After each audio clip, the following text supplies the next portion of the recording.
This happens to be one of the hickory staves I cut from some logs I got from my neighbor. It had winter bark on it.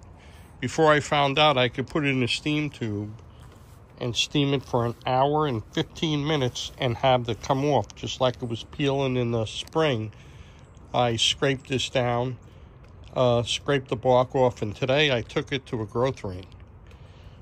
And I love my hunting bow I made out of hickory so much with the new tapered design. See the tapered design, 8 inches, half, 3/8, midpoint 1 1/4 to, by the fade out, 1 1/2. And the fire hardened, it shoots so nice that this is going to be a 3D bow for me. Because I have 2 3D bows, the one made out of hop hornbeam and one made out of black locust. But they have little defects in the wood, and even though they're shooting good, I'm afraid that they just won't last. So this is it. Today, while I was out, it's drizzling outside. And it's drizzling outside, and I was doing this before it started to rain. And as the raindrops were falling on the wood, it was showing me the grain. It was showing me the rings where I had to scrape off. So I'm like, okay. And I stayed out in the drizzle, scraping it down to a growth ring, and the water really helped me see the rings. So here we go. This is going to be a dependable, really nice 3D bow. I guess I mentioned it earlier. I really love that fire hardening hunting bow that I just made out of hickory. You can't beat hickory, you know, a perfect pristine stave. And this is one of those ones that I told you I chased the growth ring, and in the prior video you saw I was getting drizzled on, and it was showing me the growth rings because it was getting wet. I could see it a little better. And I took it down to a single growth ring. Beautiful. I laid it out with that narrow limb design. Look, I cut it out. Now we're going to do a little sanding on the belt sander. And this is going to be, I believe this is going to be my 3D bow. Once I get it tuned to arrows and get it sighted in, this is what I'm going to hit the tournaments with, the local tournaments with this bow. All right, so thinking positive. Going to get it down to floor tillering it, put it on the fire hardening jig, and the weather is going to be crazy, snow flurries and all in between. I'm going to grab a day and cook it. I think right after Christmas it's going to be warm enough for me to cook this.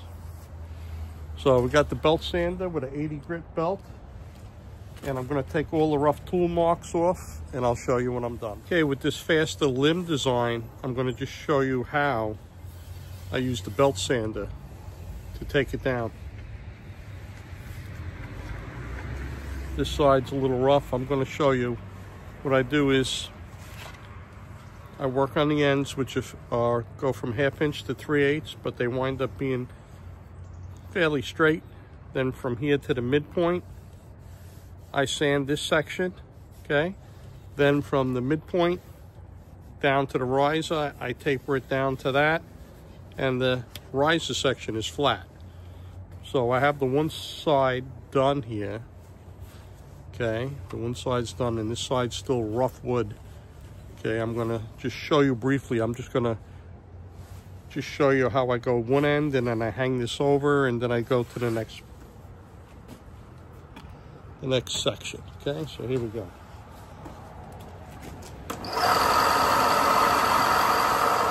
I'm looking at the mark that goes down to 8 inches, and I don't go past that.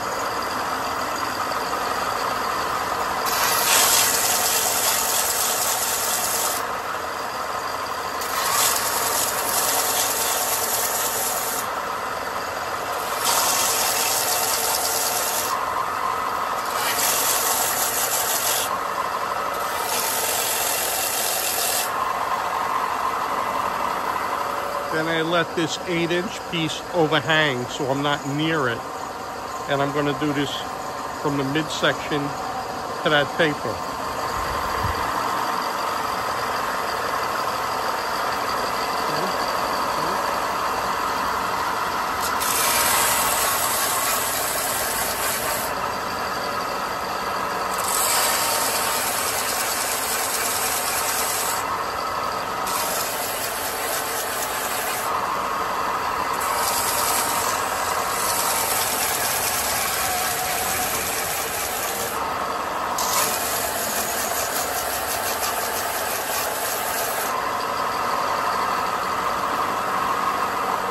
Okay, obviously I'm going through this fast, but I just want to show you how I let each end overhang. And now from the midpoint to here, I'm going to here by the riser, or by the fade out. From the midpoint to the fade out, I'm going to taper that down now.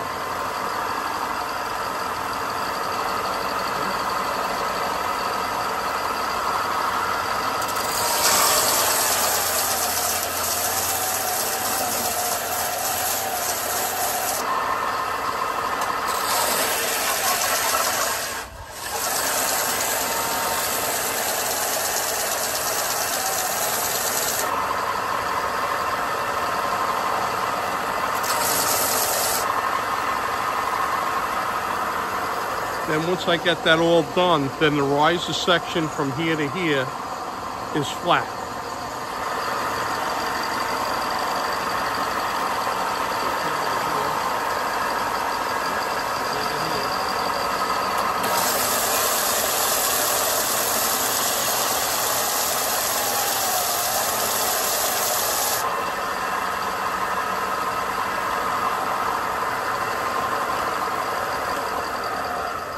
Okay, I just wanted to show you the steps on the belt sander, and now I'm going to touch it up. But do the 8 inches first, then from the midsection to that bottom, and then from the fade out to that midsection, and then rises flat.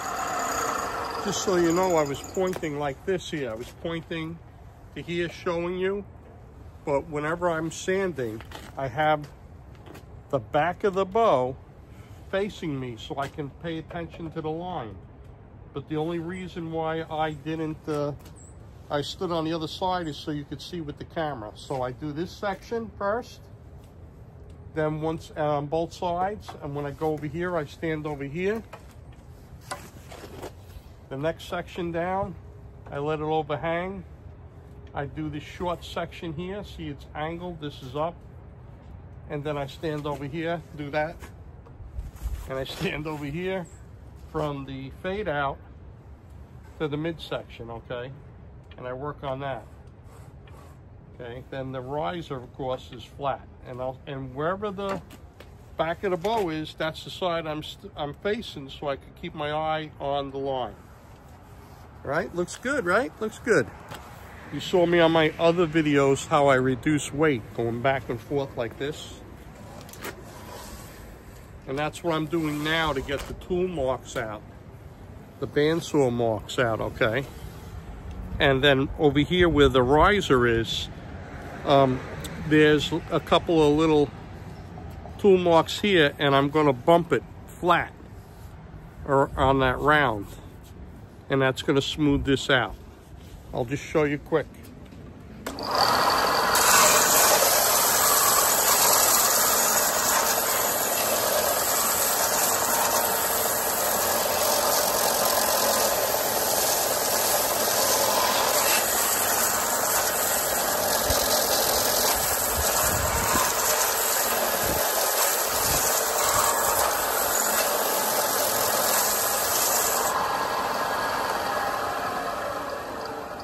It's got to be flat because you don't want to create a hinge, so it has to be flat. And once it's flat and the belt hits that, it'll eventually come together and you'll get rid of the tool marks and it'll be nice and curved. Right, you see there's a lot of tool marks to be taken off. And I hold my hand on the back of the bow, nice and flat, and I slide it, okay? Just trying to share what I know. I'm no expert. I've been doing this for a year, but the guys are older and they're not going to use the hand tools. They want power tools because they're older and they can't, you know, the hands hurt and everything. So I just want to share how I'm doing it with power tools. That's all. The safest way always is sandpaper, file, or rasp at the beginning, you know. So that's all, just sharing. Okay, so check it out. It's all sanded down nice. Belly, the sides. It's about a 1/2 inch. I just put a ruler on it. It's about a 1/2 inch thick. I'm gonna put it on the back set jig now and I'm going to clamp it and heat it to get it to conform to the jig. And this is going to be fire hardened the next chance I get. Something I figure is worth mentioning, as I'm taking down the tapers in the side, I'm sighting down the bow like I'm sighting down the barrel of a shotgun, trying to see that it's straight. Sometimes you might see the limb looks like it's a little over here and you got to remove a little material to make it straight.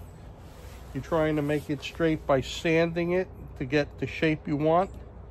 You know, you have a perfect, nice, straight stave that's not curved, and you want to make sure that your lines are aligned, okay? And you sand them nice and even. So it came out good. Now I got to get that backset jig out, heat it up, and clamp it. Well, today was an interesting day. I knew it was going to rain, and before the rain came, I said, you know, I got 1 or 2 staves in the garage, hickory staves, that I have to take down to a growth ring. And he says, because I got nothing really to do today, I'm going to take one of those staves and I'm going to take it down to a growth ring. So I took it out, and I hate chasing a growth ring because my eyes are terrible. That's why you saw me with the glasses and everything. And I started using the cabinet scrapers to take it down, and it started to drizzle. And as it drizzled and the wood got wet, those rings became more pronounced, and it was a little easier for me to follow the rings and scrape them down. So then I got this pretty nice stave, and I'm saying to myself, well, I have a beautiful hunting bow that I like. Now this the Hickory fire hardened bow that I just made in the last video. And I says, I've been shooting 3D with the guys. You know, we have an indoor Thursday night league. A great night, a lot of fun. Traditional archery is unbelievable, great fun, and usually we get a great group of people too. They're all good people. Well, we've been lucky, I'm sure, you know. There's a bad egg in somebody's group, but in our group we have all good guys. So today, while I'm scraping this and I get it down to where I got a pristine ring, it looks like, I'm like, wow, it looks really good. You know what I'm gonna do? I have a black locust bow for 3D and a hop hornbeam bow for 3D. And the woods I used were twisted, knotty, staves. They weren't perfect staves, and I made bows out of them. But do I trust them? Not 100%. So I said, I have a nice hunting bow, perfect hunting bow that I made with a nice stave. I said, I'm gonna make a nice 3D bow out of hickory too. And that's gonna be like between 35 and 37 pounds. And I said, that's what I'm gonna make out of this bow today. Well, the rain stopped. And I said, well, the rain stopped. I guess I'll lay out a bow. I laid out the bow. I trimmed it up. And then I said, it's holding out. The rain's holding out. The skies are dark over there. But it's holding out. Let me trim it up. Then I took out the belt sander and I says, okay, I'll sand it up and I'll show everybody how I take those individual tapers down on the belt sander. You know, for the older guys. You guys want to use draw knives, whatever you're experienced. You want to use whatever you want to do, but this is raw wood. This tree was taken down and it had the winter bark on it. This was taken down like a month ago, a month and a half ago, let's say, okay? And what I found was when you use a draw knife, a lot of times when you have raw wood, it wants to tear. So you got to be careful with it, okay? Watch my video on how to take winter bark off. An hour and 15 minutes in that steam pipe, and you can peel the bark off like it's the spring. But anyway, this is going to be my 3D bow. I carefully trimmed it on the bandsaw, and then I trimmed it again. I got it a 1/2 inch thick. Usually I go 5/8 to be safe, but I was real careful, took my time. 1/2 inch, and then after I got that 1/2 inch, I took it to the belt sander and got it nice and smooth, and I got it floor tilted. It's floor tilted, it's bending nice. And we're gonna clamp it. I'm gonna put heat on it. You saw me do this before. You don't wanna force things down, even though this is thin enough where it'll go down. I'm gonna clamp, I'm gonna put a little heat on it, compress it, and clamp it, with the heat. And then I'm gonna put a little water on it just to hydrate it after I get done with the heat gun. And I don't know when I'm going to get a chance, but I'm going to fire harden it. We got some, I'm having a spell of bad weather. We got some bad weather coming, so, but first chance I get, I'm fire hardening that baby, and then we're going to make a shootable bow out of it. So that's it. I'm going to heat it up and I'll show you when it's done. Okay, I'm pretty happy. I beat the rain today. I reversed the clamps for fire hardening, made sure all the limbs are aligned, everything's perfect, and I beat the rain, and the next good day that I have where I know I can spend a couple of hours cooking this over the coals, it's going to get fire hardened. And then we're going to tiller it and shoot it. I'm looking forward to it. This is going to be a fine bow.